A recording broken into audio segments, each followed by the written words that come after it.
ශ්‍රී ලංකාවට ආවේනික අතිශය අන්තරායට ලක් වූ ශාකයක් endemic critically endangered නෙළු ශාකයක් හොයාගෙන ආව අති දුෂ්කර ගමනක අවසානයේ මේ අපි ඉන්නේ ගොම්බාන කඳු මුදුනේ මේ තමයි ස්ට්‍රොබිලන්තස් පෙන්ටැන්ඩ්‍රා.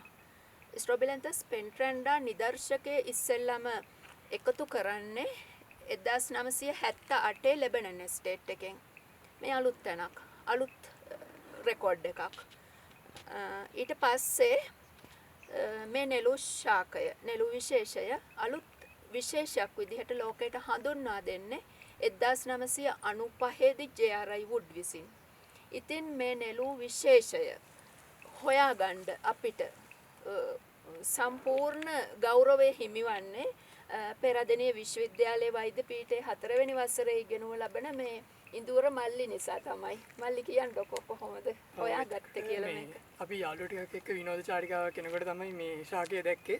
ඒතර සාමාන්‍ය නිල් ශාකයකට වඩා මේකේ මලේ තිබ්බ රූප විද්‍යාත්මක වෙනස්කම් නිසා තමයි මේ මොකක් හරි වෙනසක් තියෙනවා කියලා අපිට තේරුම් ගියේ. ඊට පස්සේ තමයි අපි මේක ඡායාරූපගත කරලා බාතියයට යොමු කරලා මේ ඒ විදිහට තමයි අපි මේක පෙන්ටැන්ඩ්‍රා කියලා අවුරුදු 47කට කලින් මේ වාර්තා කරපු ශාකයක් කියලා හොයාගත්තේ. ඉතින් බාතියේ ඊටු ටික කියයි.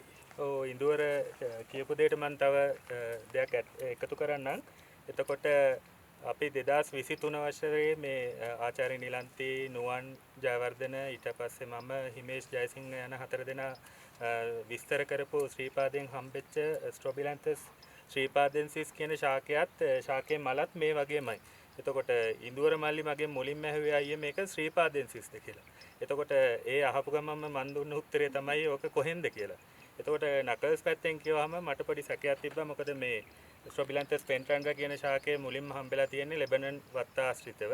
එතකොට නකල්ස් කඳු ඇටියේ මේ කියන පෙන්ටැන්ඩ්‍රා වෙන්නත් පුළුවන්. එතකොට මම අකිලට දුන්න පිළිතුර තමයි මේ ශාකයේ එක්කෝ පෙන්ටැන්ඩ්‍රා නැත්නම් නව විශේෂයක් තමයි වෙන්න ඕනේ කියලා. ඉතින් අන්තිමට අපි විස්තර ටික හොයාගෙන ආචාර්ය නිලන්ති ඊට පස්සේ හිමේෂ් ජයසිංහ අපි කට්ටිය කතා කරලා ඉවරලා බලද්දී පරණ විස්තරත් එක්ක බලද්දී මේක ස්ට්‍රොබිලන්තස් පෙන්ටැන්ඩ්‍රා කියලා අපි හඳුනාගත්තා. ඉතින් මල් ටික හැලෙන්න කලින් අපි ඉක්මනටම මේ ෆීල්ඩ් එකේ ආවා බොහොම අමාරු ගමනකින් පස්සේ.